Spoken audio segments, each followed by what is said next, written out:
Vote গণনা কেন্দ্রের সামনে সাংবাদিক নিগ্রহ ঘটনায় সিধাই থানায় মামলা করতে গিয়ে হয়রানির শিকার সাংবাদিকরা এসডিপিওর নিকট অভিযোগ দায়ের করল। এডিসি ভোটে মোহনপুরের দুই কেন্দ্র শান্তিপূর্ণ ভোট গ্রহণ প্রক্রিয়াকে শেষ মুহূর্তে কলঙ্কিত করল কতিপয় উচ্ছৃঙ্খল যুবকরা। ঘটনা মোহনপুর স্থিত স্বামী বিবেকানন্দ মহাবিদ্যালয়ে গঠিত ভোট গণনা কেন্দ্রে 12 এপ্রিল ত্রিপুরা স্বশাসিত জেলা পরিষদ নির্বাচন 2026-এর ভোট গ্রহণ পর্ব অনুষ্ঠিত হয়। গোটা রাজ্যের সঙ্গে তুলনায় খুবই শান্তিপূর্ণভাবে এই ভোট গ্রহণ প্রক্রিয়া সম্পন্ন হয় মোহনপুরে।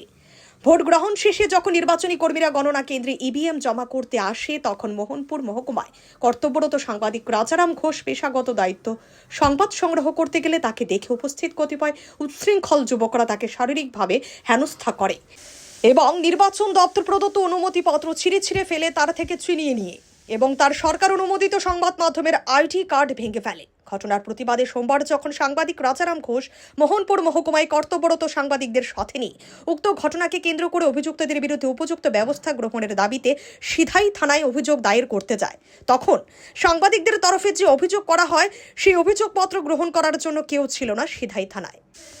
যদিও গোটা ঘটনা সম্পর্কে অবগত ছিলেন সিধাই থানার ওসি সঞ্জয় লস্কর। সাংবাদিকরা যখন অভিযোগ দায়ের করতে যায় তখন থানায় অনুপস্থিত ছিলেন তিনি। এমনকি জিডিতে যে কনস্টেবল ছিল সেও অভিযোগ জমা নিতে এবং রিসিভ কপি দিতে অস্বীকার করে। পরবর্তী সময় গোটা ঘটনা নিয়ে মহকুমার সাংবাদিকরা মোহনপুরের রিটার্নিং অফিসার শান্তনু বিকাশ দাসের দ্বারস্থ হন এবং গোটা ঘটনা নিয়ে ওনাকে অবগত করেন। পরবর্তী সময়ে সাংবাদিকরা মোহনপুর মহকুমা পুলিশ আধিকারিকের কার্যালয়ে যান। সেখানে গিয়েও এক প্রকার হতাশ হলেন সাংবাদিকরা।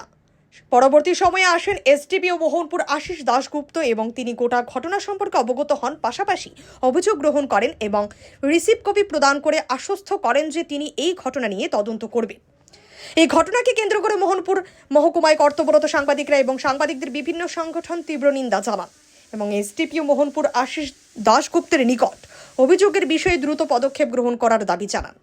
এখন দেখার গোটা ঘটনায় মোহনপুর মহকুমার পুলিশ কি পদক্ষেপ গ্রহণ করে, কেননা সাংবাদিকদের উপর এই ধরনের আক্রমণ শারীরিকভাবে নিগ্রহ করা সমাজের শান্তি শৃঙ্খলা বজায় রাখার ক্ষেত্রে হুমকির মুখে দাঁড়াবে। তাই সমাজের দর্পণ সাংবাদিকদের সঙ্গে এই আচরণের তীব্র নিন্দা জানান সচেতন মহল।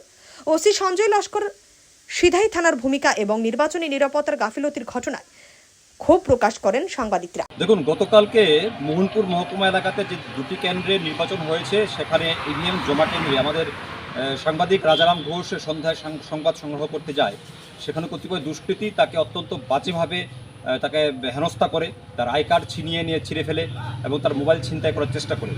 আজকে আমরা এই বিষয়ে সিধাই থানাতে আপনাকে অভিযোগ করতে আসি। ধর্মত সাংবাদিক মিলে আমরা প্রায় 20 মিনিট যাবত বসে আছি। আমাদের অভিযোগপত্রটা রিসিভ করার মতো কোনো অফিসার নেই, আমাদের সঙ্গে কথা বলার মতো কোনো অফিসার নেই।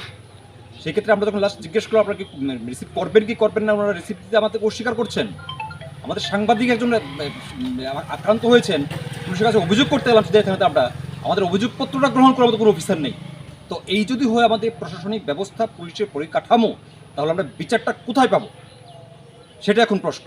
এবং এই ধরনের ভূমিকার আমরা তীব্র নিন্দা জানাচ্ছি। যে ঘটনাটা হয়েছে সেই ঘটনাটাই কি কোনো প্রকার নিরাপত্তা ব্যবস্থার ত্রুটি রয়েছে বলে আপনারা মনে করেন? নিরাপত্তা এটা এখন দেখুন, টোটাল ব্যাপারটা, টোটাল সিস্টেমটা, মেকানিজমটা হচ্ছে ইলেকশন কমিশনের আন্ডারে, পুলিশ ইলেকশন কমিশনের আন্ডারে। এখানে যেখানে এই ইভিএমগুলো জমা কেন্দ্র যেখানে, ওখানকার নিরাপত্তা বিষয়টা সুনিশ্চিত করার দায়িত্ব কিন্তু নির্বাচন কমিশনের। তো সেই ক্ষেত্রে যখন একটা হাই সিকিউরিটি জোনের মধ্যে একজন সাংবাদিক হ্যারাসমেন্ট হচ্ছে, এখানে তার পরিচয়পত্র ছিনিয়ে নেওয়া হচ্ছে, তার মোবাইল ছিনতাই করার চেষ্টা করা হচ্ছে, অবশ্যই সেটা নিরাপত্তার জন্য একটা থ্রেট আমাদের জন্য, সেটা আমরা বলতেই পারি। এবং এই বিষয়টা প্রশাসনকে আগামী দিনে কিন্তু সুনিশ্চিত করতে হবে অবশ্যই। রিপোর্ট হাল্লা বল।